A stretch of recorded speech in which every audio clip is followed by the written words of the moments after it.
Allah, bismillah ar-Rahman ar-Rahim. Wassalatu wassalam ala ashraf al-mursalin.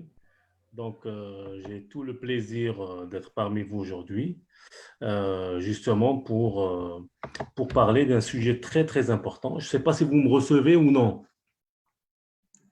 Oui, oui, oui, le son il est Très bien. impeccable. Très bien. Donc, je vais partager l'écran. Donc, vous me faites signe, s'il vous plaît. Donc, voilà. Donc, ma partie, donc, c'est une continuité de celle qui vient d'être entamée par mon ami et notre collègue professeur, donc, docteur Goury. Et le plus important pour nous dans le domaine académique, c'est de publier nos articles. C'est-à-dire que le chercheur, il travaille soit pour sa thèse, soit pour sa carrière ou même pour ses projets. Et voilà. Et après, normalement, on est appelé à vendre notre marchandise. Et en tant que scientifique, notre marchandise, ce sont les articles. Et comme venait de le préciser Dr. Adel, nous avons plusieurs types d'articles. Nous avons ce qu'on appelle research paper ou original article dans lequel on met des résultats de nos expériences. Nous avons ce qu'on appelle literature reviews, et donc les revues de littérature dans lesquelles on essaie de donner une synthèse de ce qu'on appelle l'état de l'art. Et même dans les revues de littérature, literature reviews, nous avons plusieurs types. Nous avons ce qu'on appelle narrative review, une revue narrative très simple.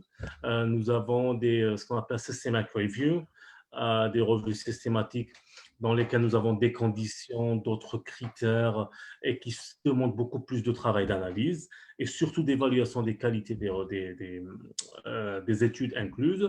Nous avons ce qu'on appelle des meta-analysis, les méta-analyses, et bien sûr, nous avons d'autres types de publications comme ce qu'on appelle les notes, correspondence, letters to editor, opinion, editorial et ainsi de suite.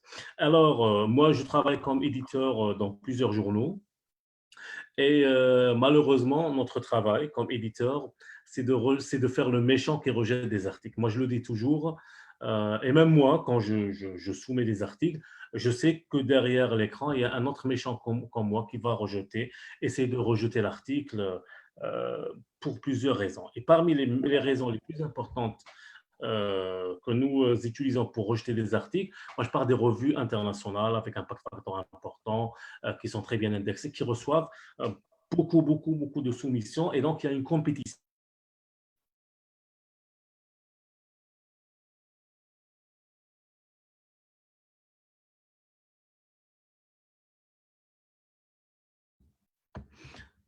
Vous me recevez? Oui, oui. Très bien. Donc, voilà, donc, on joue le rôle du méchant qui rejette des articles. Et parmi les raisons du rejet, c'est la langue. Et le problème des Algériens, moi enfin des Algériens, des Tunisiens, des Marocains, peut-être des Sénégalais, des Maliens, les francophones en général, c'est surtout un problème de langue. Ce n'est pas un problème de fond, ce n'est pas un problème de résultats. Parfois, il y a tellement de résultats, mais après, c'est la langue qui leur échappe. Et du coup, donc, ce qu'ils soumettent, c'est un torchon. Je m'excuse de le dire, mais c'est un torchon sur le plan grammatical, sur le plan… Et donc, il y a des critères. Et dans cette intervention très courte, on va parler un petit peu de ces critères donc, qui sont utilisés dans le domaine de la rédaction en anglais. Alors, donc, some guidelines. Donc, on va parler de quelques guidelines.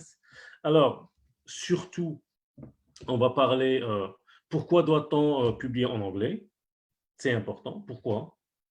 Deuxième des choses, donc c'est quoi ce qu'on appelle the basic word order?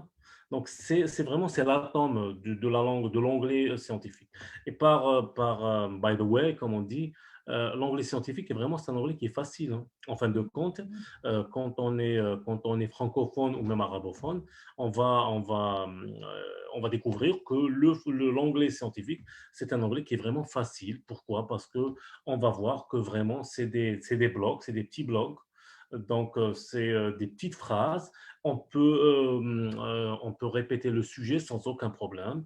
On évite les phrases vraiment complexes avec des tournures linguistiques complexes. Il y a des tournures linguistiques qui se répètent. les mêmes tournures linguistiques. Et donc, vraiment, enfin, à la fin, on va découvrir que c'est vraiment une langue qui est facile, l'anglais scientifique. Et après, on va aborder donc brièvement ce qu'on appelle le linking words et aussi ce qu'on appelle le paraphrasing. Donc, le paraphrasing, donc, c'est surtout c'est comment éviter le plagiat. Et par la suite, on va parler de ce qu'on appelle de effective writing, quelques petits conseils pour écrire d'une façon efficace. Et avant de finir, on va vous présenter le cours, ce qu'on appelle Academic Essay Writing. Donc, c'est un cours online, c'est une formation online de MedLife Academy avec BNG Academy, qui est destiné aux chercheurs, donc qui est dans sa 8